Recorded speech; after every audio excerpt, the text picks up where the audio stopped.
हे guys hey guys hey guys hey guys hey guys, कैसे हैं आप सभी लोग? क्या है आपके हाल चाल? नमस्ते नमस्ते नमस्कार आदाब और सत श्री अकाल। लीजिए बच्चावाड़ी, मैं आ गया हूं आज का लाइव सेशन लेके।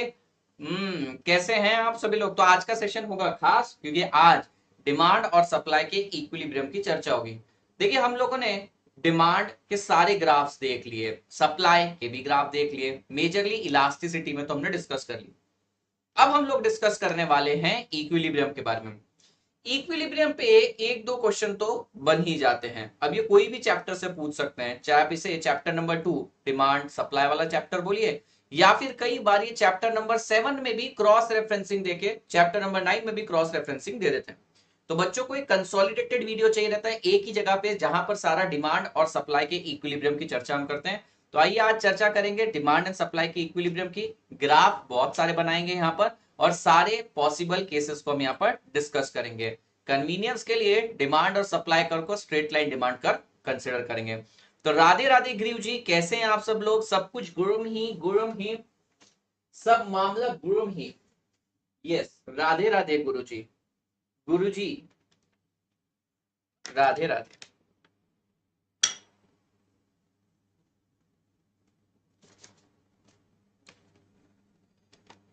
हाँ जी, रिजॉइस, मुझे खुद पे जीरो भरोसा है। अरे तुम आपस में एक दूसरे पे भरोसा क्यों कर रहे हो? जीवन में तुम लोग एक दूसरे से मिले नहीं हो, और यहाँ बातें भरोसे की कर रहे हो। तैयार हो बच्चों? तो एक बार फटाफट से सेशन को लाइक कर दीजिए। हम स्टार्ट करेंगे डिमांड और सप्लाई के इक्विलिब्रियम से। मैं पहले 2-3 मिनट लूंगा और अच्छे से ग्राफ बनाऊंगा, और बाद में तो आप सभी बच्चे जानते हैं कि मैं उसे कॉपी करना चालू कर दूंगा। तो मजे से शांति से मैं आराम से ग्राफ बना लेता हूं, and then I copy. There are going to be in all like 26 graph. Total हमारे पास 13 से 14 केसेस है, और कुछ एंड के केसेस के अंदर 3-3 ग्राफ बनते हैं, वो भी मैं आप लोगों को बताऊंगा। तो ग्रीव जी की तरफ से आप सभी बच्चों को राधे राधे। और एक बार मैं डिमांड और सप्लाई का इक्विलिब्रियम क्यों होता है, क्या होता है और कैसे होता है, ये सारी बातें बता देता हूं। तो ध्यान से सुनिएगा बच्चों। जिन बच्चों को नहीं पता, ये वाला ग्राफ आपके लिए इंपॉर्टेंट नहीं है, पर मैं आप लोगों को समझा देता हूं। बच्चा बड़ी, आप सभी लोग जानते हैं कि भैया डिमांड कर्व जो है वो डाउनवर्ड स्लोपिंग कर्व है, और जो हमारा सप्लाई कर्व है वो बेचारा अपवर्ड स्लोपिंग कर्व है। अब परेशानी क्या है? जब प्राइस रहता है ज्यादा, ठीक है, जब प्राइस रहता है ज्यादा मार्केट के अंदर, आप एक इंटरेस्टिंग फैक्ट नोटिस करेंगे कि भैया सप्लायर सप्लाई करने के लिए रेडी है, लेकिन प्राइस ज्यादा होने के कारण डिमांड कम है। तो क्या मैं ऐसे कह सकता हूं ये केस है अनसोल्ड स्टॉक का? भैया प्राइस अगर बहुत ज्यादा है तो सप्लाई ज्यादा होगा, लेकिन डिमांड कम होगी तो अनसोल्ड स्टॉक पड़ा होगा। अच्छा, अनसोल्ड स्टॉक को क्लियर करने के लिए प्राइस रिड्यूस करेंगे। जैसे ही प्राइस रिड्यूस किया जाएगा, आप लोग सप्लाई कम कर देंगे क्योंकि प्राइस रिड्यूस हुआ है, पर उस केस में डिमांड बढ़ जाएगी। अभी भी कुछ अनसोल्ड स्टॉक है। आप प्राइस और रिड्यूस करेंगे और आप पहुंच जाएंगे एक ऐसे लेवल पे जो कि इक्विलिब्रियम लेवल रहेगा, जहां पर आपका डिमांड और सप्लाई सेम है। अब मान लीजिए प्राइस बहुत कम है, अज्यूम करते हैं कि प्राइस कम है। तो प्राइस कम होने से क्या हो जाएगा? प्राइस कम होने से डिमांड तो ज्यादा आ जाएगी, पर सप्लाई कम रहेगा। डिमांड ज्यादा है, सप्लाई कम है, मार्केट में डिमांड है, सप्लाई नहीं हो रहा है, प्राइसेस बढ़ेंगे। प्राइस बढ़ेंगे, प्राइस बढ़ने से सप्लाई तो आप बढ़ा देंगे, प्राइस बढ़ने से आप लोग सप्लाई तो बढ़ा देंगे, पर अभी भी डिमांड उतनी नहीं है। करते करते फिर से आपका प्राइस इतना बढ़ जाएगा कि आप इक्विलिब्रियम पे पहुंच जाएंगे। तो बेसिकली इक्विलिब्रियम क्या है? इक्विलिब्रियम के केस में हम ये चीज ऑब्जर्व करते हैं कि जब प्राइस ज्यादा रहते हैं तो सप्लाई ज्यादा है, डिमांड कम। यहां पर अनसोल्ड स्टॉक पड़ा रहता है। और जब आप प्राइस रिड्यूस करते हैं, तब आपके पास डिमांड ज्यादा है, सप्लाई कम। ठीक है, डिमांड ज्यादा है, सप्लाई कम, अनमेट डिमांड, डिमांड ही पूरी नहीं हो रही है। तो इक्विलिब्रियम बेसिकली एक ऐसा पॉइंट है जहां पे quantity demanded becomes equal to quantity supplied, और एक सिंगल प्राइस पी आ जाता है। क्या आपको मेरी बात समझ में आ गई? अब मैं थोड़ा सा समय लूंगा और इस ग्राफ को मैं बहुत अच्छे से बनाऊंगा। You know why? क्योंकि अब मुझे ये ग्राफ को ही कॉपी करना है, so I am going to take little time एक ग्राफ बनाने में, और फिर उसके बाद मैं 26 ग्राफ कॉपी करूंगा।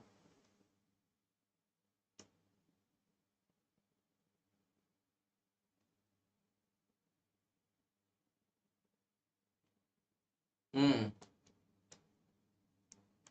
राधे राधे। राधे राधे ग्रीव जी।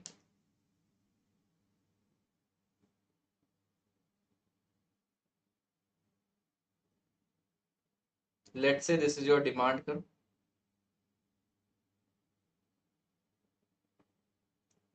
assuming this upward sloping is your supply curve. ठीक है, डिमांड और सप्लाई के इक्विलिब्रियम से हमको मिल जाता है इक्विलिब्रियम प्राइस, और साथ ही साथ हमको मिल जाता है इक्विलिब्रियम क्वांटिटी। अच्छा, क्वांटिटी डिमांडेड है या क्वांटिटी सप्लाइड है? ये है सिर्फ और सिर्फ इक्विलिब्रियम क्वांटिटी। देखो आप लोगों के पास ऑलरेडी बना हुआ है बुक्स के अंदर, आप चाहे तो बाद में इसकी फोटो भी ले सकते हैं। ठीक है, I will call this as my supply curve SS, I will call this as my demand curve DD, I will call this as my original price P0, I will call this my original quantity Q0 and the point is of equilibrium. ठीक है, यहाँ पर P0 price है, Q0 quantity है, बराबर है equilibrium. Sir अगर कोई पूछ दे ये प्लस पर कब कराओगे, तो क्या रिएक्शन होगा? मैं उसे बोलूंगा मनी बुला जिया तो क्या जिया, ये दूसरे के खोज से उसकी कामयाबी की स्याही, बोल कुदरत को दम है तो मिटा के दिखा, ऐसा बोलूंगा बेटा।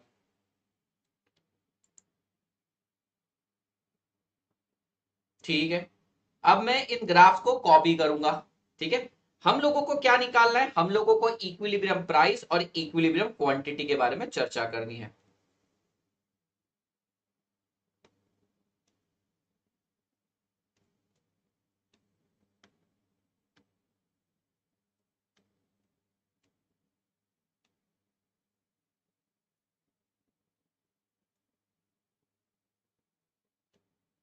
ये हमारा केस रहेगा, ये हमारा रहेगा कि भैया प्राइस में क्या इंपैक्ट आएगा और हमारी क्वांटिटी में क्या इंपैक्ट आएगा, हम उसकी चर्चा करेंगे। भैया प्राइस में क्या इंपैक्ट है और क्वांटिटी में क्या इंपैक्ट। ठीक है, we are going to discuss this. Nice voice sir, yes.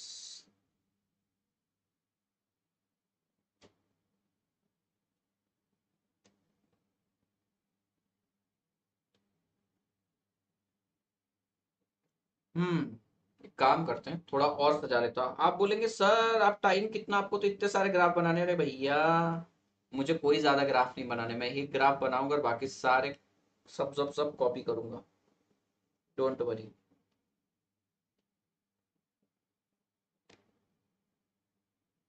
ठीक है, शुरू करते हैं। मैं फटफट कॉपी कर लेता हूं, अब आप मुझे 5 मिनट का समय देंगे।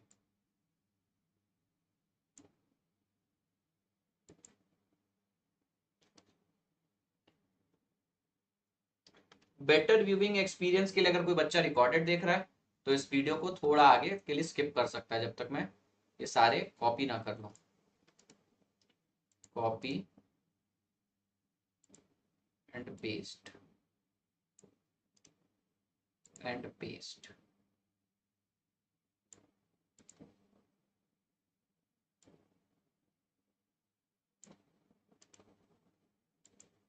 Copy and paste. कितने हो गए? 6 हो गए।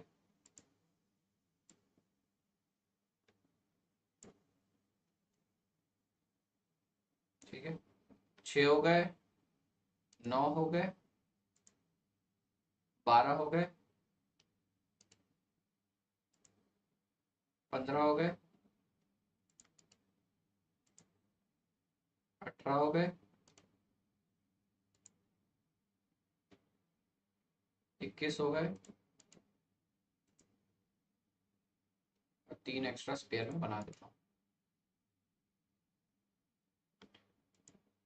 सर पहले वाला कॉन्सेप्ट अच्छे समझा दीजिए। समझाया तो, डिमांड और सप्लाई का इक्विलिब्रियम होता है, अभी तो समझाया। आइए एक एक केस डिस्कस करते हैं बच्चों। सर कैसे हो? मैं बढ़िया। शर्मा जी आपको कॉन्सेप्ट क्यों नहीं पता, आप क्लास में नहीं थे? ये तो बच्चा बोलता है कि समझाओ भी मत सर, डायरेक्ट पढ़ाओ ना। सर आज मैं ICI बुक को रीडिंग कर रहा था, एक पैरा ऐसा नहीं था जो आपने पढ़ाया ना हो, जबकि आपने सिर्फ ग्राफ से पढ़ाया हो, इतना इजी कर दिया, नहीं तो रटते ही जाते। Thank you so much Mrinal. Sharma ji तुम आए हो तो पहले वाला कैसे समझोगे? हाँ, आप अभी आए हो तो पहले वाला कैसे समझोगे? ठीक है बच्चों, अब मैं आपके सामने ना एक एक केस लिखता जाऊंगा और हमें उसके केस के अकॉर्डिंग यहां पर आगे की कार्रवाई करनी है। तो पहला केस है कि आपकी डिमांड इंक्रीज हो रही है, सप्लाई कांस्टेंट। तो केस नंबर 1, मुकदमा नंबर 1, मुकदमा नंबर 1 क्या बोलता है कि भैया आपका डिमांड इंक्रीज हो रहा है और आपका सप्लाई कांस्टेंट है। पहले में पहला मुकदमा डिस्कस करते हैं। ये क्या बोल रहा है? आपका डिमांड इंक्रीज हो रहा है। डिमांड इंक्रीज हो रहा है मतलब क्या है? डिमांड कर राइटवर्ड शिफ्ट हो रहा है और सप्लाई जो था वही है। सप्लाई तो जो था वही है, सप्लाई ये का यही है। तो नया इक्विलिब्रियम कहां पे बना? सर हमारा नया इक्विलिब्रियम बन गया यहां पे। क्या देखने को मिल रहा है आपको? सर हमको बहुत ही बेहतरीन चीज देखने को मिल रही है। सर हमको देखने को मिल रहा है कि प्राइस भी इंक्रीज हो गया है, प्राइस P1 पे चला गया और क्वांटिटी Q1। तो प्राइस भी हमारा इंक्रीज हो रहा है, क्वांटिटी भी हमारी इंक्रीज हो रही है। अब मैं एक बार जूम करके देख लेता हूं क्या सारी चीजें क्लियर दिख रही है। एकदम क्लियर दिख रही है बच्चों, एकदम क्लियर दिख रही है। ऐसे लग ही नहीं रहा कि कोई ह्यूमन ड्रॉ कर रहा है। क्या पहला केस आपको समझ में आ गया? मैं साइड में हो जाता हूं। तो देखिए मैंने क्या किया, ओरिजिनल डिमांड ओरिजिनल सप्लाई तो हर केस में ड्रॉ करके रख दिया। अब ये बोल रहे हैं कि डिमांड इंक्रीज हो गई तो डिमांड का राइटवर्ड शिफ्ट हो गया, सप्लाई वही का वही था, दो परपेंडिकुलर ड्रॉप करे, पता चला प्राइस बढ़ गया, क्वांटिटी बढ़ गया। केस नंबर 2, मुकदमा नंबर 2, भैया आपका डिमांड जो है वो डिक्रीज हो रहा है और सप्लाई है वो कांस्टेंट है। अच्छा जी, मेरा डिमांड डिक्रीज हो रहा है। यस सर, अगर मेरा डिमांड डिक्रीज हो रहा है तो डिमांड कर्व शिफ्ट हो जाएगा लेफ्टवर्ड। सप्लाई कर्व वही है जी। हाँ जी वही है जी।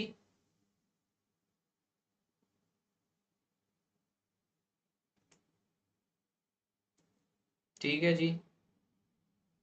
तो प्राइस का क्या जी? सर प्राइस गिर जाएगा जी। सर यू में ड्रॉ कर रहा है ऐसा लग रहा है। हम्म, ग्राफ को लेकर मैं बहुत पर्टिकुलर हूं। देखिए आपका प्राइस गिर जाएगा, क्वांटिटी भी गिर जाएगा।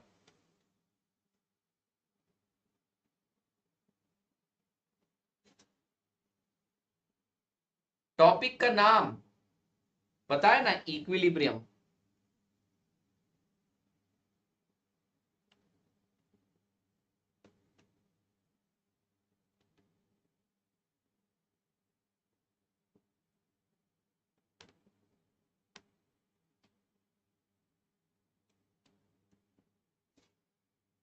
ये स्केल कहां से आ रहा है? फिर मैं हाथ में स्केल रख रहा हूं। ठीक है जी, दूसरा केस भी क्लियर है ना जी? चलिए आगे बढ़ते हैं जी। चलिए तीसरा केस देखते हैं जी। हैं जी? हैं जी? केस नंबर 3, मुकदमा नंबर 3, भैया आपकी जो डिमांड है वो कांस्टेंट है, सप्लाई इंक्रीज हो रहा है। गुरु जी मुझे प्लीज ब्लॉक करिए, मैं ब्लॉक पर्सन वाला एक्सपीरियंस लेना चाहता हूं। अच्छा, अब भैया देखिए क्या बोल रहे हैं, आपकी डिमांड तो जैसी थी वैसी है। हमने बोला अच्छा जी, तो हमारी डिमांड जैसी थी वैसी रख दी। सप्लाई के केस में बोल रहे भैया सप्लाई को इंक्रीज कर दीजिए। लीजिए मैंने सप्लाई को इंक्रीज कर दिया। क्या देखने को मिला? नया इक्विलिब्रियम यहां देखने को मिला। प्राइस के बारे में क्या चर्चा कर सकते हैं सर? प्राइस के बारे में कह सकते हैं कि देखो प्राइस के, तो सर हमें दिख रहा है कि हमारा प्राइस जो है गिर गया है, डिक्रीज, और क्वांटिटी हमारी इंक्रीज। डिक्रीज इंक्रीज, ऊपर केस लिखे हुए हैं, आप केस देखिए।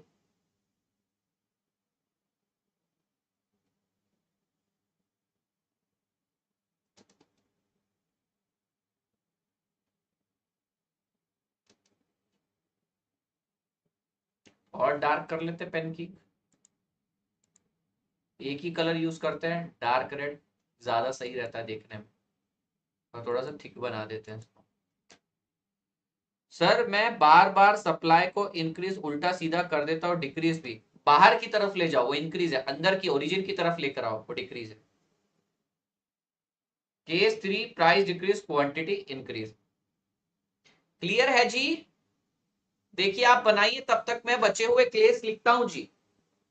केस नंबर 4, आपका डिमांड कांस्टेंट है, करूंगा जूम, और आपका सप्लाई डिक्रीज हो रहा है।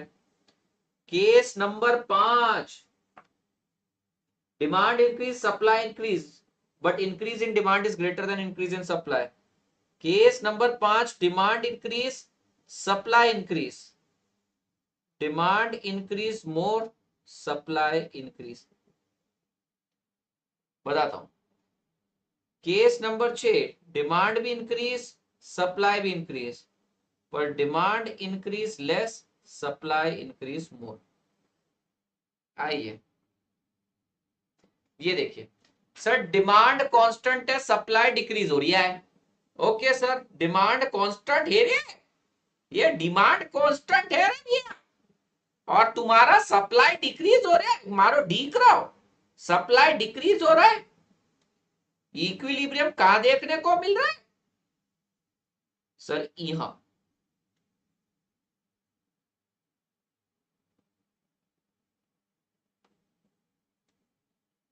क्या देखने को मिला सर? सर हमारा प्राइस जो है वो इंक्रीज हुआ और क्वांटिटी जो है वो डिक्रीज हुई। क्वांटिटी हुई डिक्रीज, प्राइस हुआ इंक्रीज। सुंदर सुंदर ये ग्राफ था, बड़ा सुंदर सुंदर।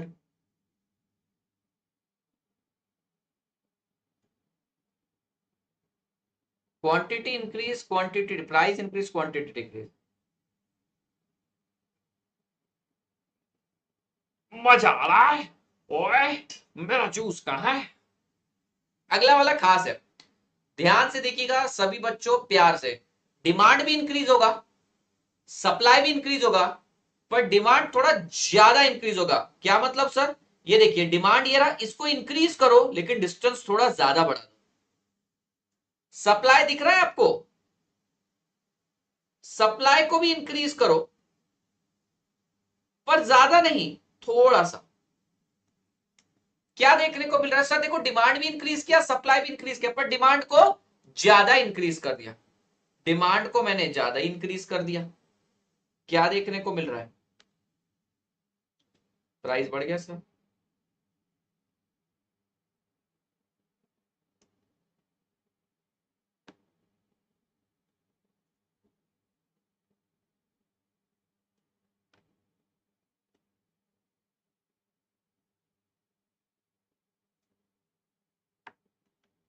देखो मैंने डिमांड को ज्यादा हिला दिया, सप्लाई को बहुत कम हिलाया। अब देखिए ना जो गैप दिख रहा है,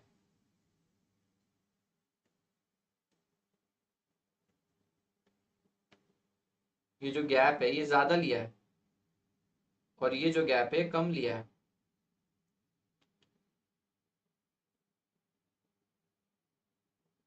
ठीक है। अगला देखो, डिमांड भी इंक्रीज हो रहा है, सप्लाई भी इंक्रीज हो रहा है, डिमांड थोड़ा ही इंक्रीज हो रहा है। अच्छा जी, ठीक है, तो एक काम करिए, डिमांड को इंक्रीज करिए पर थोड़ा सा, सप्लाई को इंक्रीज कर दीजिए काफी ज्यादा।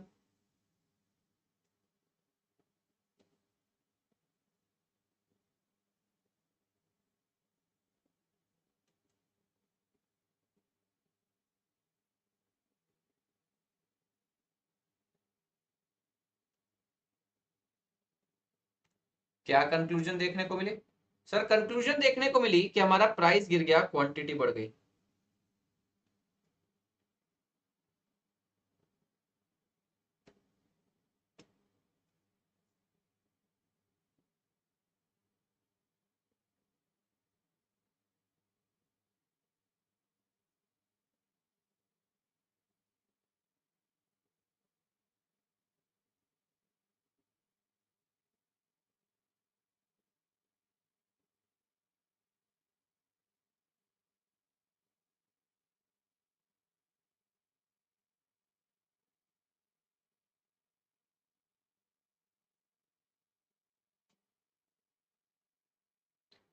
ये 3 ग्राफ हो गए आपके, 4 5 6।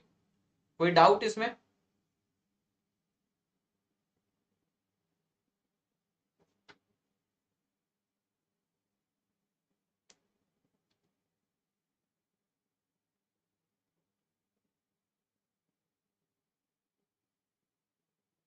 ग्रीव जी बोल रहे हैं, ये बोल रहे हैं चले राघव को आज ब्लॉक कर ही देते हैं, वो बोल रहा है तो इसे टाइम आउट कर देते हैं 10 मिनट के लिए। लो कर दिया। सर थर्ड में सुपर इंक्रीज में लाइन नीचे क्यों, ऊपर होनी चाहिए ना थर्ड में। अरे भैया बाहर की तरफ इंक्रीज है, तुम्हें ये नहीं पता? तुम्हें ये नहीं पता? अरे ऊपर जाना, सप्लाई कर नीचे जा रहा है इंक्रीज है, ऊपर जा रहा हो डिक्रीज। अरे ये नहीं पता तो आगे कैसे करोगे? ये ओरिजिनल सप्लाई कर है, इधर इंक्रीज है इधर डिक्रीज है। ये डिमांड कर्व है, इधर इंक्रीज है अंदर डिक्रीज है, ये नहीं पता तुम्हें?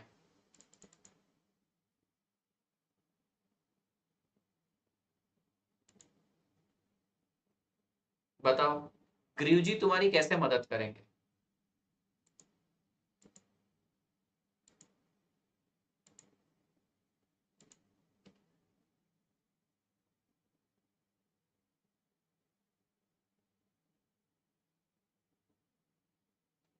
नेक्स्ट केस,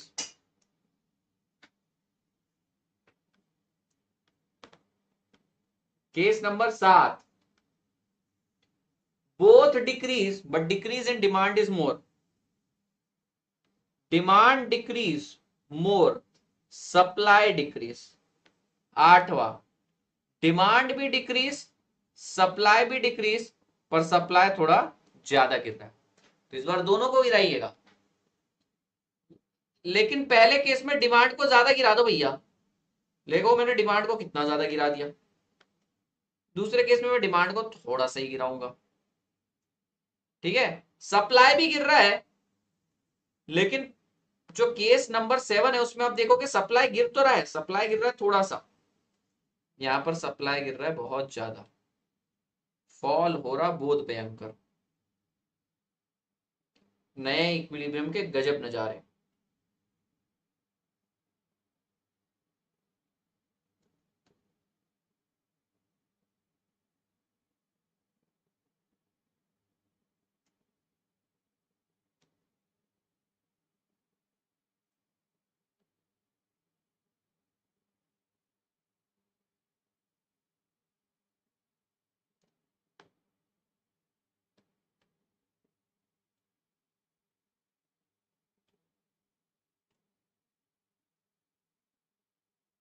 जरा ध्यान से देखिएगा। सर क्या देखने को मिल रहा है? सर प्राइस गिर गया, क्वांटिटी गिर गई। प्राइस इंक्रीज हो गया, क्वांटिटी डिक्रीज हो गई।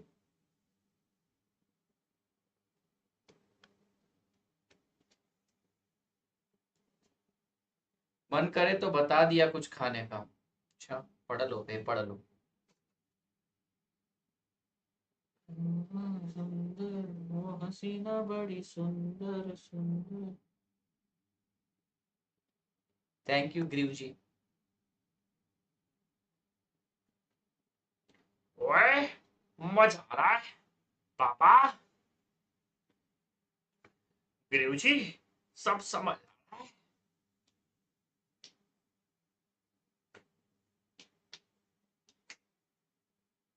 बढ़े आगे। 9th केस देखिए, दोनों 10-10% इंक्रीज हो रहे हैं, दोनों 10-10% इंक्रीज होंगे। अच्छा तो अब देखिए हम क्या करेंगे। Demand increase is equals to supply increase, दोनों बराबरी से इंक्रीज हो रहे हैं और दोनों बराबरी से डिक्रीज हो रहे हैं। इसको हम केस नंबर 9 बोलेंगे, इसको केस बोलेंगे 10। Demand decrease is equals to supply decrease, दोनों गिर रहे हैं बराबरी से। मैं आपको याद हूं आदि बॉय, बिल्कुल याद हो। तो दोनों को गिराएंगे पर बराबरी से गिराएंगे। सर देखो मैंने यहां पर पहले केस में दोनों को इंक्रीज करना है, इसको भी 10% इंक्रीज किया, डिमांड को भी 10% इंक्रीज करूंगा, सप्लाई को भी 10% इंक्रीज।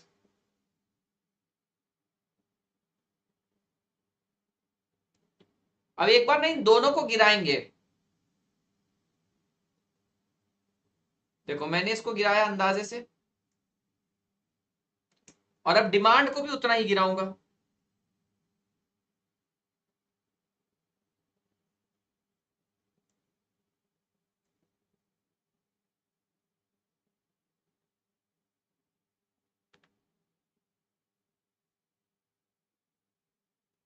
सेवंथ एट दिखा देंगे।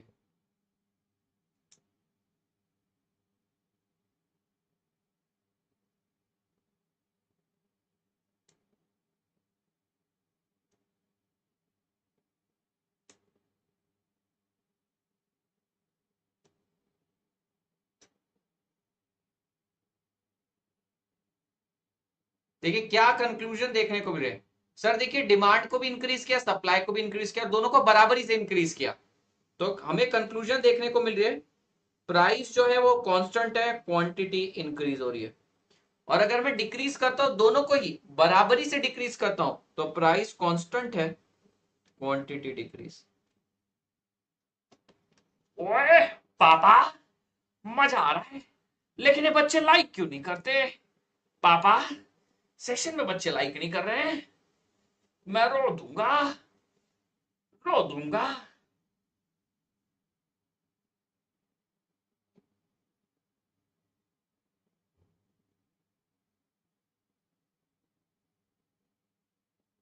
तो दोनों को इंक्रीज किया बराबर प्रोपोर्शन में, दोनों को डिक्रीज किया बराबर, जितना सप्लाई को चेंज किया उतना डिमांड को चेंज किया।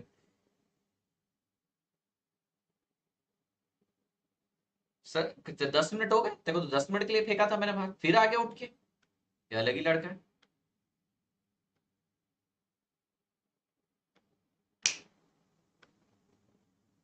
चलिए नेक्स्ट 11वां केस, पहले तू ये देख ले भैया, 7वां 8वां देख ले, नहीं तो तुम ग्रीव जी की जान खाओगे।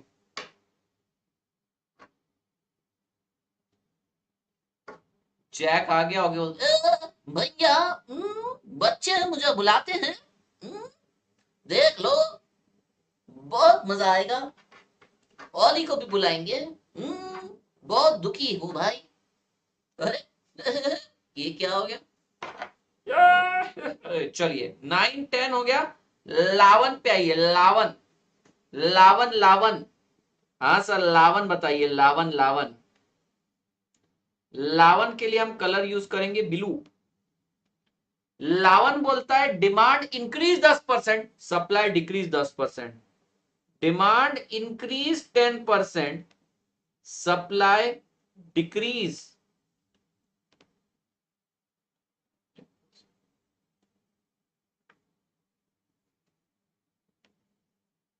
12वां केस भी बना लेते हैं।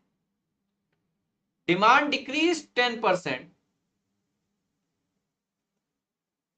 Supply increase 10%। मोदी जी की आवाज में एक बार गा दीजिए। डिमांड 10% इंक्रीज करिए। लीजिए सर, डिमांड को अंदाजन 10% इंक्रीज है। अब सप्लाई को गिराइए, लेकिन जितना इसको बढ़ाया उतना ही।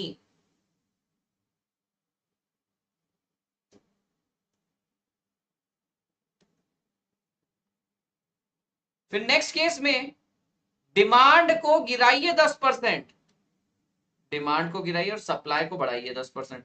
लीजिए सप्लाई को बढ़ा दिया 10%,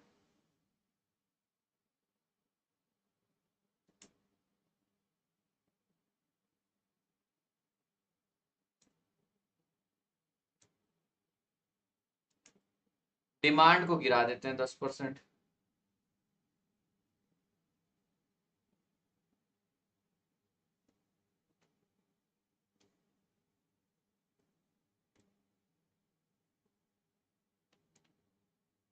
क्या देखने को मिल रहा है सर? सर हमको देखने को मिल रहा है थोड़ा सा गड़बड़ हो गया है, अभी ठीक करता है, अभी ठीक करता है।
ये देखें, डिमांड इंक्रीज 10%, सप्लाई डिक्रीज 10%, तो डिमांड को बढ़ाया जितना, सप्लाई को उतना ही गिरा है।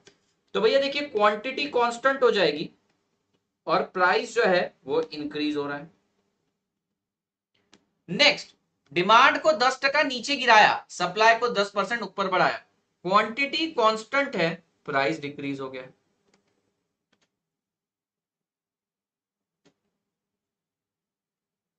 देखिए आपको समझ में आया क्या? आराम से देखिए, 11, 12, 13, 14, 15, 16, अब इनके तीन तीन केसेस आएंगे। अब इनके तीन तीन केसेस आएंगे, 13, 14, 15, 16, मतलब 4 3 12, अब 12 केसेस आएंगे।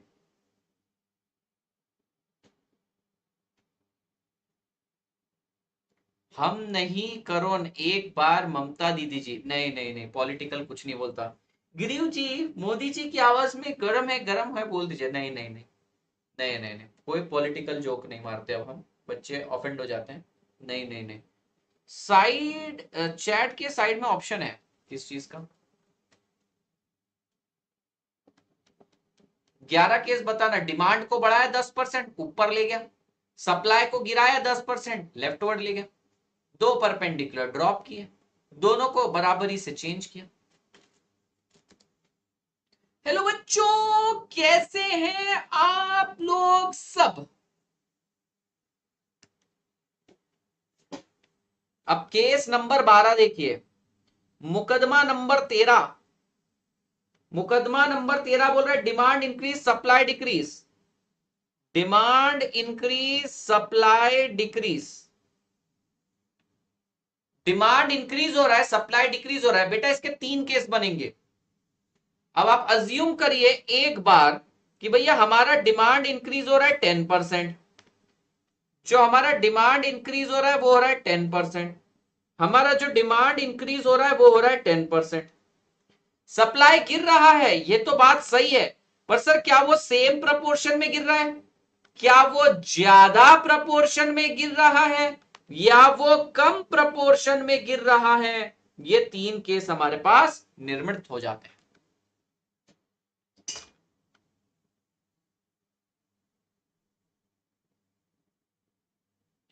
तीन केसेस हमारे पास निर्मित हो जाते हैं। डिमांड इंक्रीज हो रहा है, सप्लाई डिक्रीज हो रहा है, मानते हैं, पर डिमांड कितना इंक्रीज हो रहा है, सप्लाई कितना डिक्रीज हो रहा है? क्या सेम प्रपोर्शन में चेंज है, लेस प्रपोर्शन में चेंज है, मोर प्रपोर्शन में चेंज है? आइए पहले इसके आराम से तीन केसेस देख लीजिए आप। डिमांड को तो मैं 10% बढ़ा देता हूं हर केस में,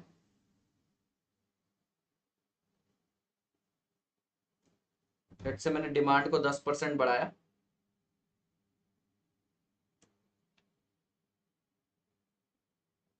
डिमांड को मैंने 10% बढ़ाया, यहां भी मैं डिमांड को 10% बढ़ाता हूं, यहां भी मैं डिमांड को 10% बढ़ाता हूं। अब मैं सप्लाई को गिराता हूं, कितना गिराऊं सर?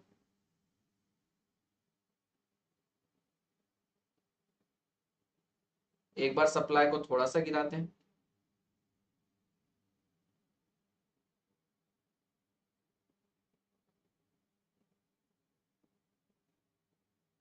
एक बार सप्लाई को बराबरी से गिराते हैं, और एक बार सप्लाई को बहुत ज्यादा गिरा देते हैं। तीन केसेस में आप देखिए, डिमांड को मैंने 10% बढ़ाया, सप्लाई को गिराया है, एक बार थोड़ा सा गिराया, क्योंकि उन्होंने बोला थोड़ी कितना गिराना है, तो एक बार थोड़ा सा गिराया, एक बार इक्वल गिराया है, एक बारी ज्यादा गिराया है।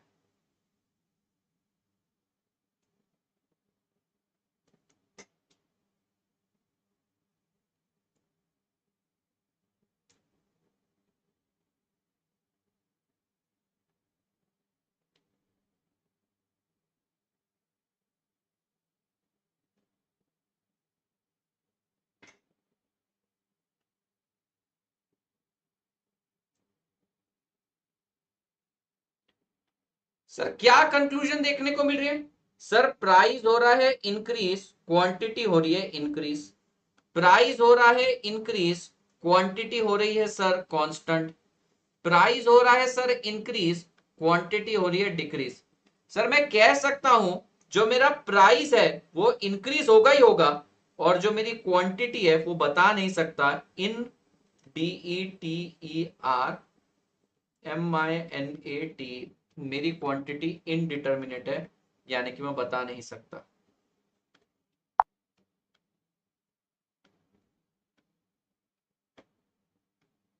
ये इसकी कॉमन कंक्लूजन आई है,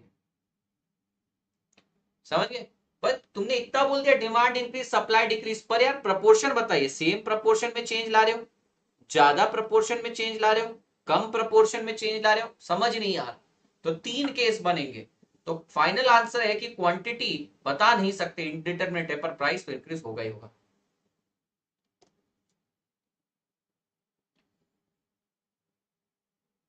अच्छा, एक और एक केस ग्रीन हो गया।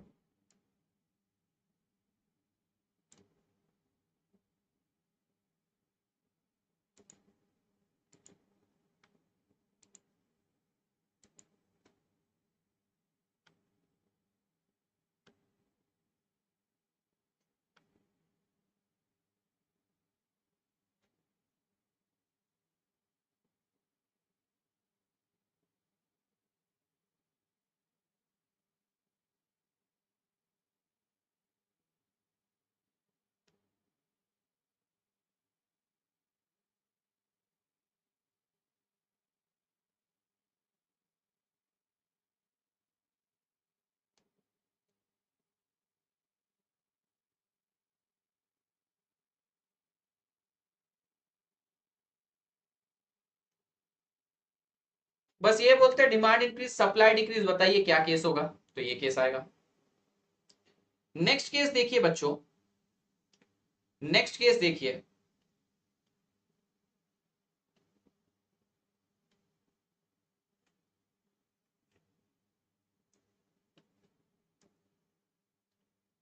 नेक्स्ट केस क्या बोलता है, केस नंबर 14, ये बोलता है supply increase demand decrease, supply increase demand decrease.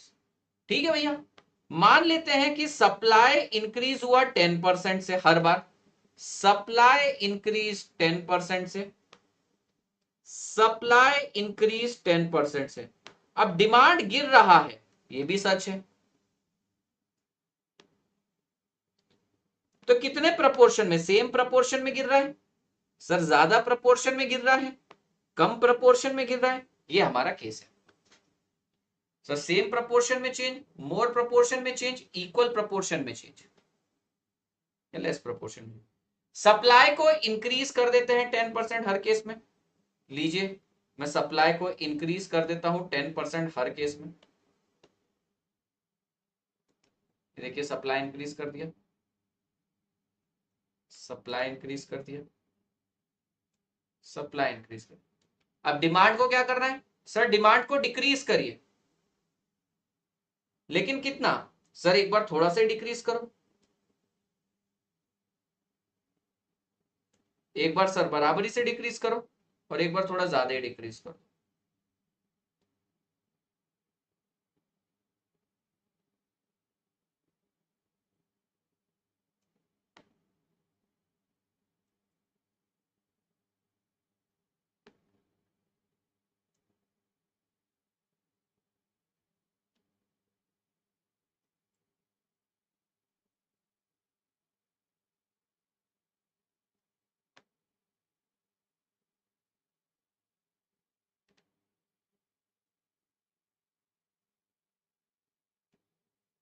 ठीक है, क्या कंक्लूजन है sir, price decrease quantity increase, price decrease quantity constant, price decrease quantity decrease.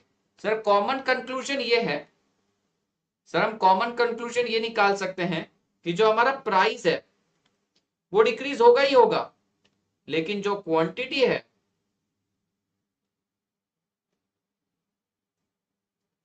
वो इनडिटर्मिनेट है।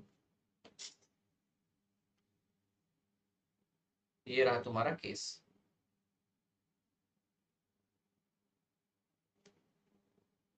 देखो मैंने सप्लाई को इंक्रीज किया 10-10-10%, डिमांड को डिक्रीज किया, एक बार इक्वल, एक बार कम, एक बार ज्यादा।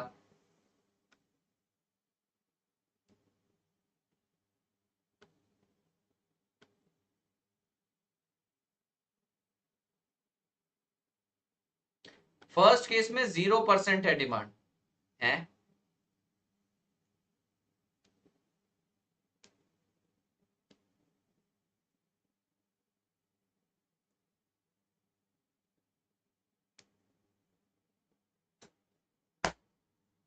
आगे बढ़े।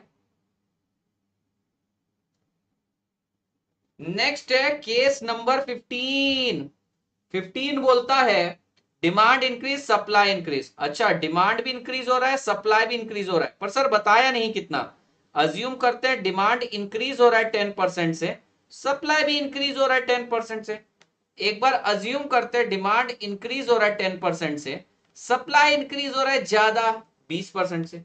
एक बार अज्यूम करते हैं डिमांड इंक्रीज हो रहा है 10% से, सप्लाई इंक्रीज हो रहा है 5% से। ये तीन केस अज्यूम कर लेते हैं।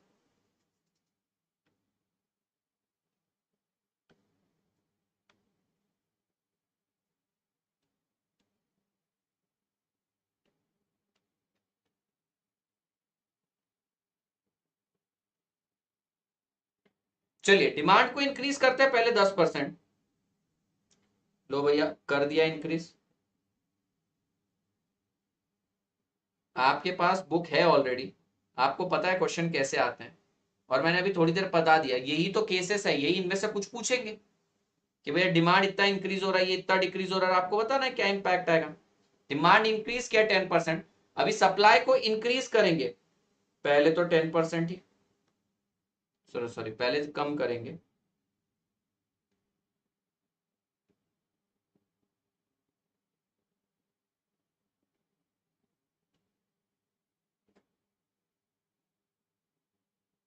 पहले थोड़ा सा ही करेंगे,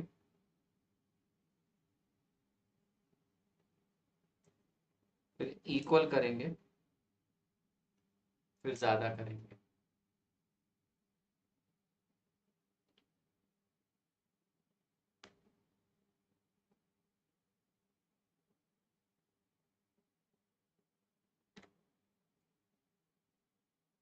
सर प्राइस इनडिटर्मिनेट है।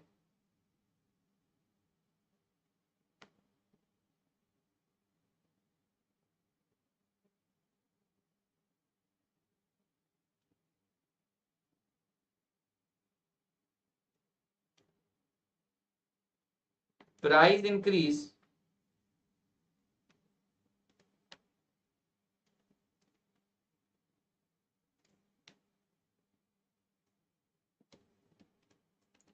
सर क्या बोल सकते हैं हम लोग, सर हम बोल सकते हैं प्राइस जो है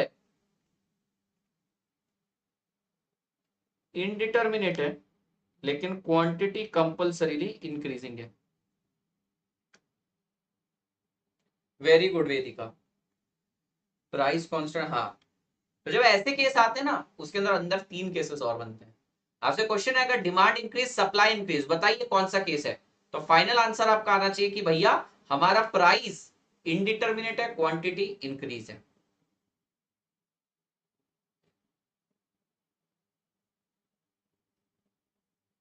अब 16th केस इसका उल्टा, दोनों decrease, that would be our final case. Then that would be our final case. अब दोनों को गिराएंगे। आइए साहब जी, आइए साहब जी लास्ट केस डिस्कस करते हैं।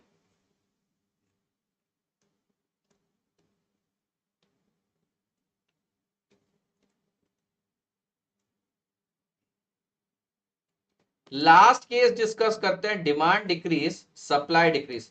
एक बार अज्यूम करते हैं कि डिमांड डिक्रीज हुआ 10% से और सप्लाई भी उतना ही डिक्रीज हुआ 10% से। एक बार डिस्कस करते हैं कि डिमांड डिक्रीज हुआ 10% से, सप्लाई डिक्रीज हुआ लेकिन थोड़ा ज्यादा। और लास्ट केस डिस्कस करते हैं डिमांड डिक्रीज हुआ 10% से, सप्लाई डिक्रीज तो हुआ पर वो से 5% से।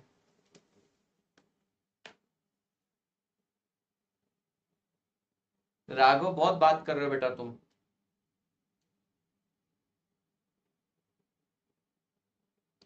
अच्छा अब मैं डिमांड को गिरा रहा हूं और सप्लाई को भी गिरा रहा हूं, पहले सप्लाई को थोड़ा सा गिराते हैं।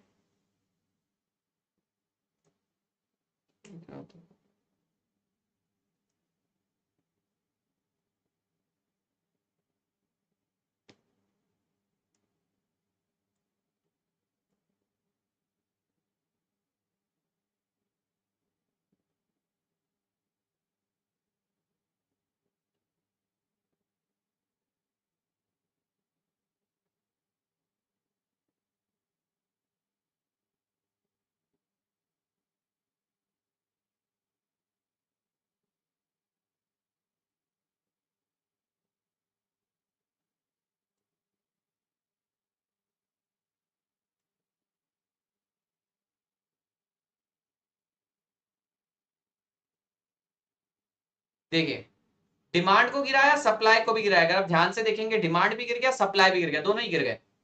लेकिन पहले केस में डिमांड कम पहले केस में सप्लाई कम गिरा, दूसरे केस में सप्लाई इक्वल गिरा, तीसरे केस में सप्लाई ज्यादा गिर गया।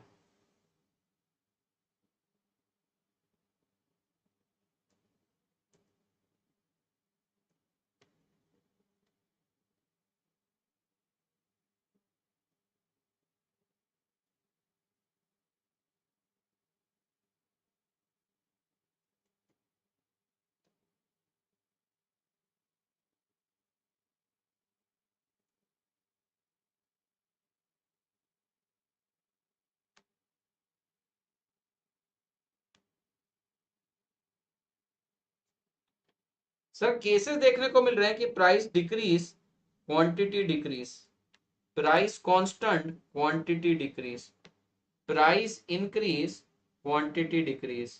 सर मैं कॉमन कंक्लूजन निकाल सकता हूं कि जो मेरा प्राइस है वो इनडिटर्मिनेट है और क्वांटिटी डिक्रीज होगी। And this was our final case, case number 16।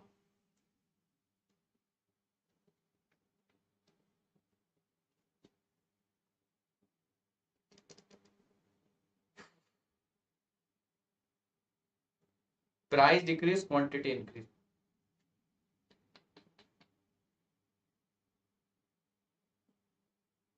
चलो आप इधर ध्यान दो और कहीं ध्यान मत दो हिमांशी। यस रेवेन्यू स्टार्ट होगा छेड़े भाई। भाई मतलब मैडम, ठीक है। मैं आपको पूरे 16 केसेस की फोटो दिखा देता हूँ। पहले 3 लिए, फिर 3 लिए, फिर 2 2 2, फिर एक एक एक केस लिए, खत्म। अरे ये बिल्डिंग ब्लॉक्स चल रहे हैं। बिल्डिंग ब्लॉक्स का मतलब ये नहीं कि मैं बहुत लंबे लंबे सेशन लूंगा, नहीं नहीं, वो मेरा इंटेंशन ही नहीं है। ज्यादा बड़े सेशन लेना मेरा इंटेंशन नहीं है, आपको कॉन्सेप्ट क्लियर करवाना है। ठीक है, अब आप लेंगे इसकी फोटो और इसे ड्रॉ कर लिया तो बहुत अच्छा। ये देखिए, पहले 3 केसेस की फोटो लीजिए खचाक से। पहले 3 केसेस की फोटो ले लीजिए खचाक एकदम।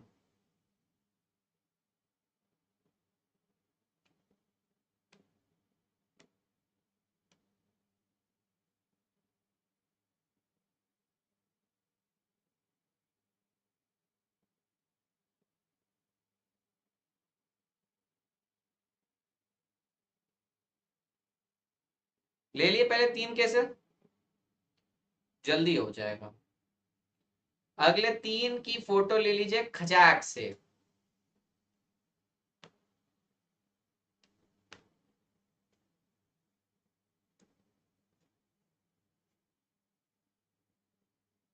अरे बहुत बढ़िया, हो गया। चलिए अगले 2 की ले लीजिए खचाक से।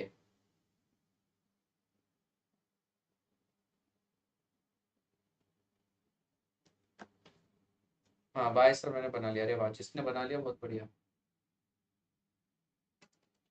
कल है ना, कल है, कल न्यूमेरिकल स्टार्ट करेंगे। कल से न्यूमेरिकल स्टार्ट होंगे। सो ये हमारी सीरीज का एपिसोड नंबर 4 है, नहीं 3 है। एपिसोड नंबर 3 है। एपिसोड नंबर 1 में हम लोगों ने क्या देखा था? एपिसोड नंबर 1 के अंदर हम लोगों ने इलास्टिसिटी देखी थी। एपिसोड नंबर 2 में शॉर्ट रन लॉन्ग रन देखे थे। एपिसोड नंबर 3 में इक्विलिब्रियम देखा। एपिसोड नंबर 4 में न्यूमेरिकल्स करेंगे। ठीक है, बहुत मजा आएगा। टोटल 187 न्यूमेरिकल हैं माइक्रो के अंदर। मैक्रो के अंदर अलग आएंगे, तो पहले माइक्रो का निपटाएंगे। यस यस, ये पूरी सीरीज बना रहे हैं, आप इसे एक प्लेलिस्ट में बना लीजिए, अपनी कस्टमाइज प्लेलिस्ट। ये हो गया 9 10, लीजिए 11 12, 11 और 12 ले लीजिए। ग्रीव जी,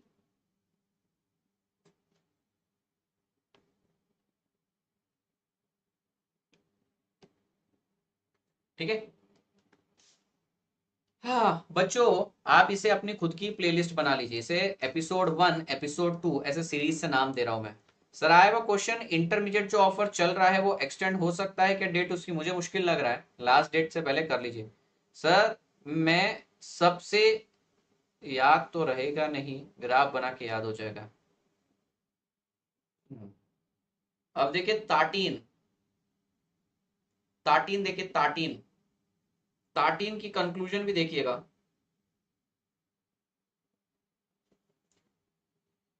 ग्राफे नंबर 12। कदे हंस भी लिया करो सर, कदे हंस भी लिया करो।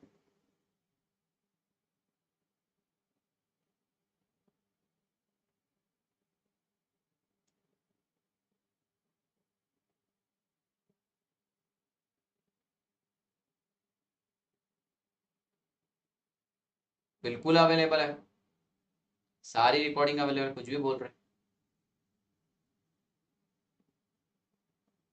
रिकॉर्डिंग ऐसे कैसे अवेलेबल नहीं होगी रे?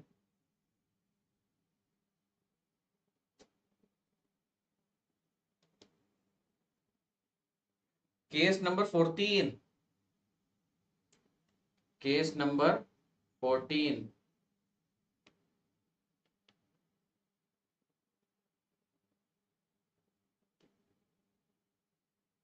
टीएस की फाइनल कंक्लूजन तो है केस 14। आइए केस 15 देखिए।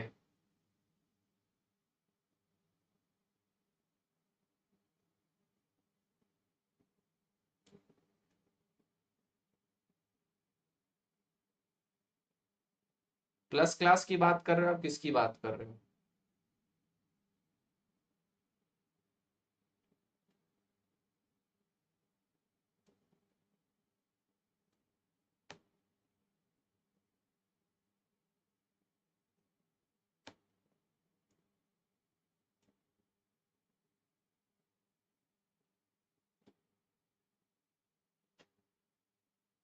और last case, case number 16 on your screen, final case. Greev ji ने आपको पढ़ा दिया, ग्रीव जी का आज का टास्क हो गया। इसे हम एपिसोड 1 2 3 4 की सीरीज चलाएंगे और ये हमेशा के लिए आपके काम आएगा। बहुत अच्छी टेस्ट है ये, बहुत अच्छी सीरीज है आप लोगों के लिए। ठीक है, ओके। तो guys, thank you so much, thank you so much. Test के बारे में मैं क्लास में अनाउंस करूंगा, ठीक है?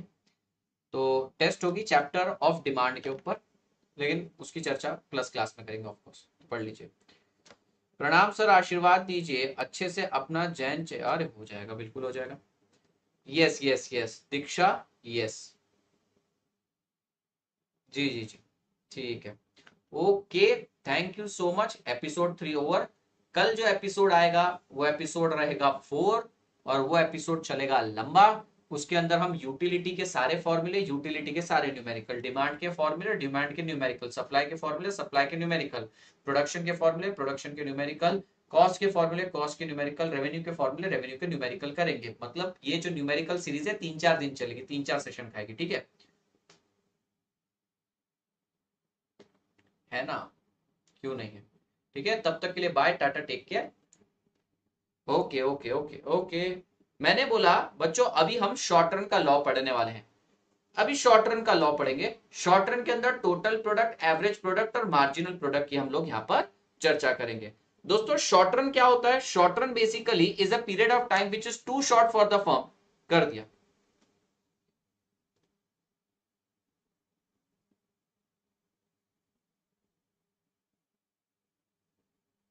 ठीक है, short run is a period of time which is too short for the firm to install new plant and machinery. Short run में अगर आपको प्रोडक्शन बढ़ाना है तो आप एक पर्टिकुलर लेवल तक ही बढ़ा सकते हैं, up to a level. You can increase your production only up to a level, up to a level.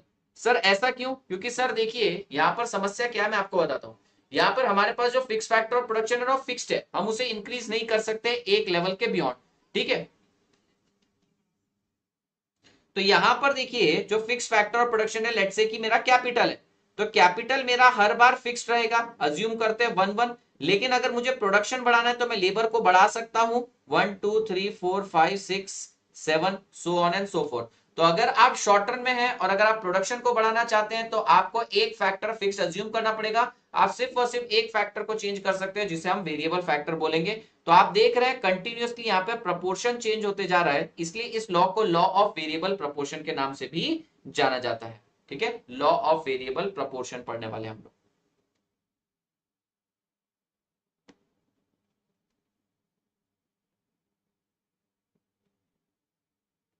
Law of variable proportion.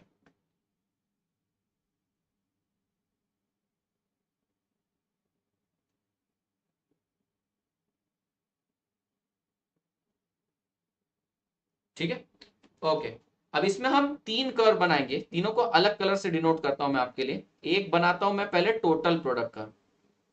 Total product curve, total product के बारे में तो आपको पता होगा। Total product initially increases at increasing rate, फिर increases at diminishing rate, reaches maximum and then starts falling. Total product initially increases at increasing rate, increases at diminishing rate, reaches maximum and then starts falling. ये TP की property है। अब मैं TP की properties भी कहीं side में लिखता जाता हूं। तो बात करते हैं टोटल प्रोडक्ट की। सबसे पहले इंक्रीजेस एट इंक्रीजिंग रेट, फिर इंक्रीजेस एट डिमिनिशिंग रेट, फिर रीचेस मैक्सिमम और फिर फॉल्स। ठीक है, total product initially increases at increasing rate till point of inflection, increases at diminishing rate, reaches maximum and then starts falling. Hello hello. फिर उसके बाद बात करते हैं हम लोग एवरेज प्रोडक्ट की। देखिए टोटल प्रोडक्ट कभी भी जीरो नहीं होगा। आप इतना तो इनपुट नहीं बढ़ाओगे कि आपका आउटपुट गिरते गिरते जीरो हो जाए। तो अब हम बनाएंगे एवरेज प्रोडक्ट। एवरेज प्रोडक्ट कैसे बनता है बेटा? टोटल प्रोडक्ट को अगर आप क्वांटिटी से डिवाइड कर देंगे तो एवरेज प्रोडक्ट मिल जाएगा। मैं अगर बात करूं एवरेज प्रोडक्ट की तो ये सबसे पहले इंक्रीज होता है, फिर मैक्सिमम पहुंचता है और फिर फॉल होता है। अब ये दोनों ही जो कर्व है ये डिमिनिशिंग जरूर है, लेकिन सर ये जीरो नहीं हो सकते, नेगेटिव तो भूल ही जाइए। अब इन दोनों के बीच में आएगा हमारा एक अद्भुत कर्व जिसका नाम है, जिसे हम ब्लैक कलर से ड्रॉ करेंगे, जो कि है आपका marginal product curve. Marginal product curve initially increases, reaches maximum, starts falling, become zero and then negative. ये इसकी प्रॉपर्टी। ठीक है, तो मैं यहाँ पे मार्जिनल प्रोडक्ट के बारे में लिखता हूं। इनिशियली इट इंक्रीजेस, फिर उसके बाद मैक्सिमम, फिर फॉल, जीरो और नेगेटिव। जहां पे एपी और एमपी का इंटरसेक्शन होता है, जहां पर एपी और एमपी का इंटरसेक्शन होता है, उसमें हम बोलते हैं स्टेज वन। फिर आता है स्टेज टू। ठीक है, स्टेज वन, स्टेज टू और फिर स्टेज थ्री। स्टेज वन को किस नाम से जाना जाता है बच्चों? स्टेज वन को जाना जाता है स्टेज ऑफ इंक्रीजिंग रिटर्न। फिर बोला जाता है स्टेज ऑफ डिमिनिशिंग रिटर्न। फिर तीसरे स्टेज को बोला जाता है stage of negative return.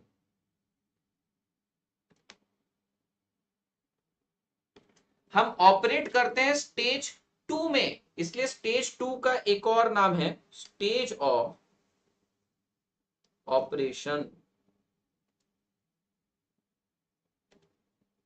Stage of operation दिख रहा है आपको?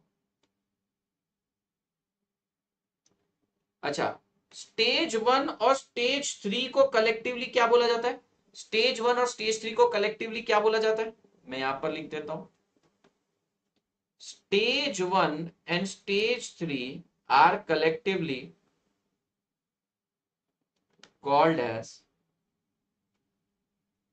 stages of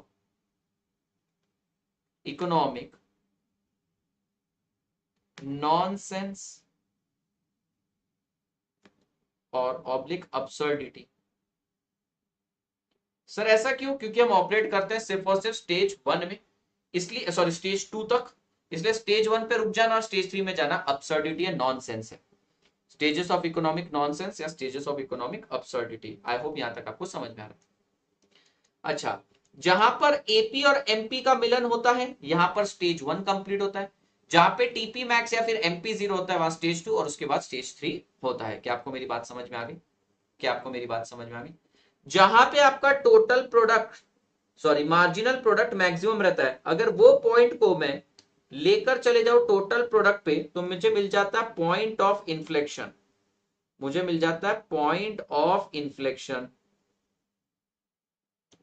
sir point of inflection क्या बताता है? पॉइंट ऑफ इन्फ्लेक्शन बताता है टोटल प्रोडक्ट यहां पर इंक्रीज हो रहा है इंक्रीजिंग रेट से, इंक्रीज हो रहा है डिमिनिशिंग रेट से, reaches maximum and then starts falling.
ठीक है, ओके, यहां तक आप लोगों ने देख लिया।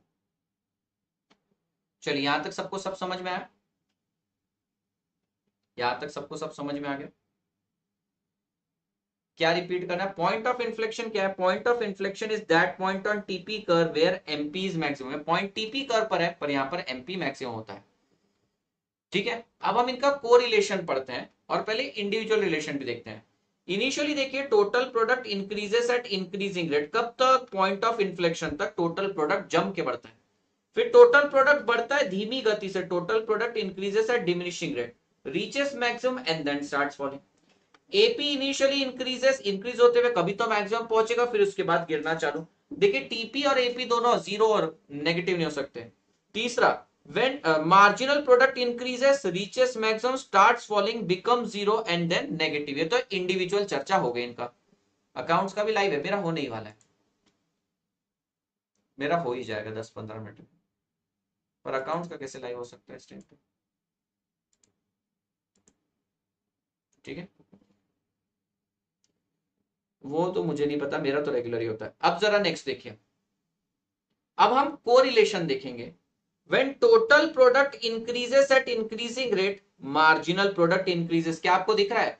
जब टोटल प्रोडक्ट इंक्रीज हो रहा है इंक्रीजिंग रेट से, मार्जिनल प्रोडक्ट इंक्रीज हो रहा है।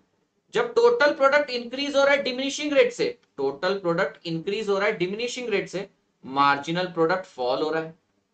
Total product maximum, marginal product zero, total falls, marginal negative.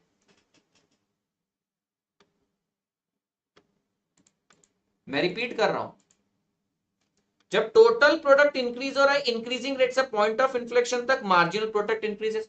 Total product increases at diminishing rate, marginal product falls but positive. Total product maximum, marginal product zero, total product fall, marginal product negative. Next, अब AP और MP की बात करते हैं। जब AP increase होता है MP उसके ऊपर, जब एपी डिक्रीज होता है एमपी उसके नीचे, और जब एपी मैक्सिमम होता है एमपी उसके बराबर होता है। ठीक है, जब एपी गिरता है सॉरी एपी बढ़ता है एमपी पॉजिटिव है। जब एपी गिरता है एमपी पॉजिटिव भी हो सकता है, जीरो भी हो सकता है, नेगेटिव भी हो सकता है, एनीथिंग इज पॉसिबल।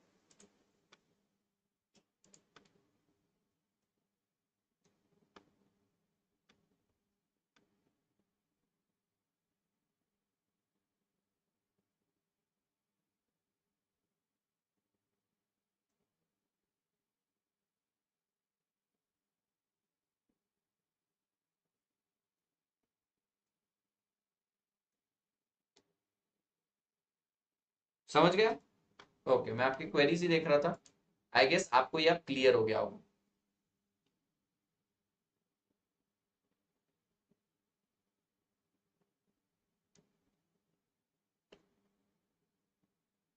आप इसके ग्राफ का फोटो भी निकाल सकते हैं, एंटायर समरी है।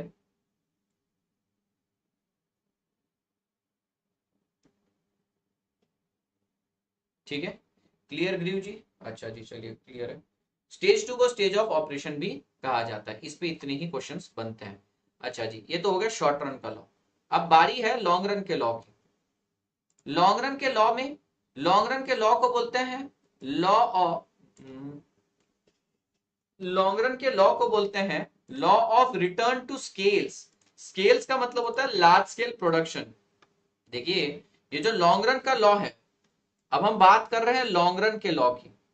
लॉन्ग रन के लॉ को बोलते हैं law of return to scales. इसके लॉ का नाम है returns, RETURNS, returns to scale. Sir ये फ्री हैंड बनाना सिखा दो। अभी बनाया वैसे ही तो सिखा सकते हो, सिखाने के लिए अलग क्या करना पड़ेगा? सो रिटर्न टू स्केल बोलते हैं। इसमें आपको 3 लॉ देखने को मिलेंगे। लेट से अगर आप a plus B is equal to C, original equation बोलते हैं, और आप बोलते हैं मैं सभी इंपुट को चेंज कर रहा हूं 2a प्लस 2b और मेरा आंसर आ रहा है 2c, तो क्या आपने यहाँ पे सभी फैक्टर इंपुट को चेंज किया? यस। मतलब सभी फैक्टर चेंज हो रहे, तो लॉन्ग रन का लॉ है। यस, इसलिए इस लॉ को बोला जाएगा law of return to scale. यहां पर कंडीशन यह है कि आपको सभी फैक्टर ऑफ प्रोडक्शन को चेंज करना है सेम प्रोपोर्शन में। अगर आप एक इंपुट को चेंज करो तो दूसरे को भी चेंज करना सेम प्रोपोर्शन में। अब देखिए, आपने इनपुट को जिस प्रपोर्शन में चेंज किया, आउटपुट भी सेम प्रपोर्शन में चेंज हुआ, तो इसे बोलते हैं constant return to scale. Just for example मैं कहता हूं अगर a plus B is equal to C, मैंने कर दिया 2a प्लस 2b और मेरा आंसर आया 1.6c। मेरा आंसर है 1.6c। तो क्या मैंने सभी इंपुट्स को चेंज किया? यस, सेम प्रोपोर्शन में चेंज किया। मेरा रिजल्टेंट आउटपुट इंक्रीज तो हुआ, पर थोड़ा कम प्रोपोर्शन में। इसे बोला जाता है डिमिनिशिंग रिटर्न टू स्केल। और मान लीजिए a plus B is equal to C हो रहा है, और मैं अगर 2a प्लस 2b करता और मेरा आंसर 3c आता है, तो सभी इंपुट को चेंज किया, वो भी सेम प्रोपोर्शन में, आउटपुट इनपुट से भी ज्यादा प्रोपोर्शन में चेंज हुआ, इसको बोला जाता है इंक्रीजिंग रिटर्न टू स्केल। अब हम इसे ग्राफ पे प्लॉट करते हैं। ग्राफ पर हम यहां लेंगे इनपुट्स, इनपुट नहीं इनपुट्स, और यहां पर हम लेंगे मार्जिनल आउटपुट। मार्जिनल मतलब सिर्फ एडिशनल आउटपुट। मैं आपको ग्राफ बता देता हूं। देखिए, ये रहा इंक्रीजिंग रिटर्न टू स्केल, ये रहा कांस्टेंट रिटर्न टू स्केल, ये रहा डिमिनिशिंग रिटर्न टू स्केल।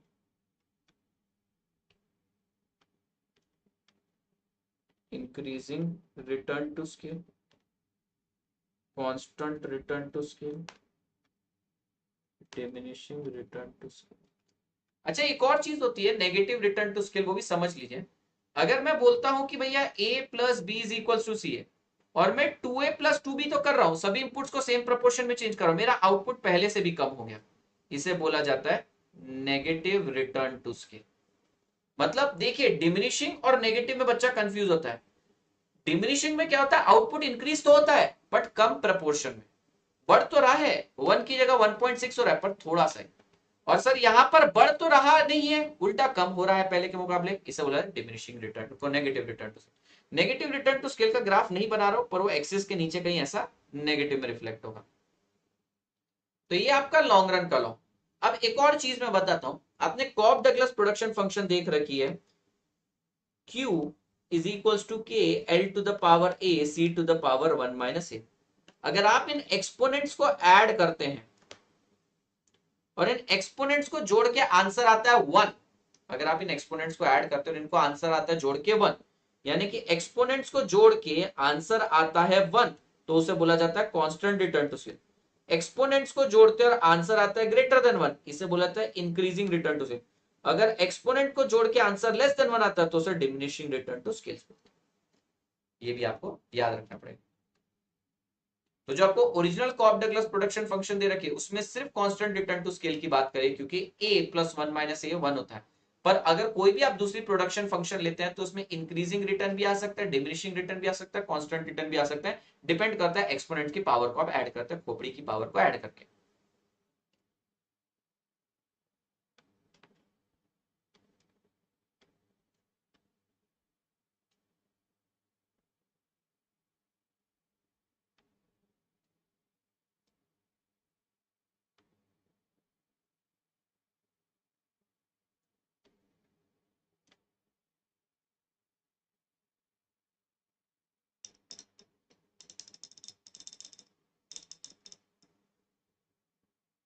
ठीक है, चलिए। तो भैया ये देखिए लॉन्ग रन का लॉ भी हो गया, लॉन्ग रन का लॉ हो गया, इतना है आपका लॉन्ग रन का लॉ, सिंपल एज दैट। और ये रहा आपका टिपिकल शॉर्ट रन का लॉ। ठीक है, आप इसकी फोटो निकाल लीजिए दोनों की। ये रहा आपका शॉर्ट रन का लॉ, शॉर्ट रन के लॉ की फोटो निकाल लीजिए, फिर लॉन्ग रन के लॉ की फोटो निकाल लीजिएगा, इसकी प्रैक्टिस करिएगा बस। क्लियर है। कल हम सीखेंगे इक्विलिब्रियम। ठीक है, कल हम पढ़ेंगे इक्विलिब्रियम के बारे में। आज क्या है भैया, आज हमारा थर्सडे है, कल हम पढ़ेंगे इक्विलिब्रियम।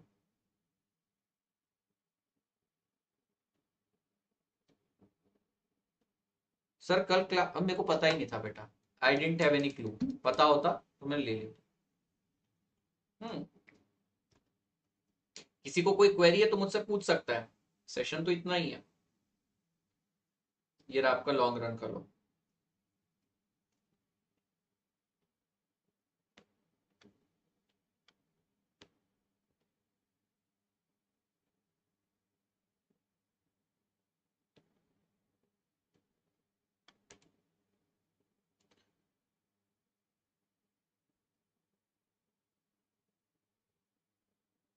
हाँ हाँ दे रहा हूँ। हाँ इतना ही है, ये छोटे छोटे बिल्डिंग ब्लॉक्स हैं। एक बार आपने ये समझ लिया तो जैसे ही मैं सेशन स्टार्ट करूंगा जप से वहां भागेंगे, फिर मैं वहां पे आई बटन में वीडियो लगा दूंगा। एमसीक्यू में डाउट है तो अभी मैंने 5 बजे से लेकर 6 बजे तक तो डाउट क्लियरिंग सेशन रखा ही है आपका, उसके अंदर आपने डाउट, थक जाता है। गुरु जी क्या हालचाल, एकदम बढ़िया है। सर ये आपकी सेकंड क्लास है मतलब,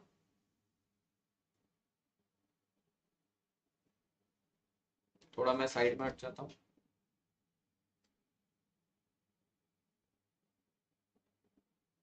सेकंड क्लास में समझा नहीं, आज की सेकंड क्लास, आज की तो थर्ड हो रही है ना, एक स्पेशल थी इससे पहले 5 से 6 डाउट क्लियरिंग सेशन। देखिए हो गया। चलिए सर यूट्यूब पे थीम अच्छा है, हाँ थोड़ा येलो कलर पे अच्छा लगता है। सर जो आपने S1 and S2 are collectively called as stage, अरे स्टेज 1 एंड स्टेज 3 बोला है मैंने, stages of economic nonsense, stages of economic nonsense.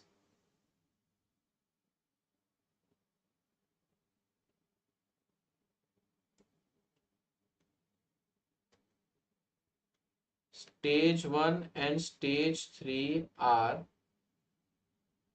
called as stages of economic nonsense or economic absurdity।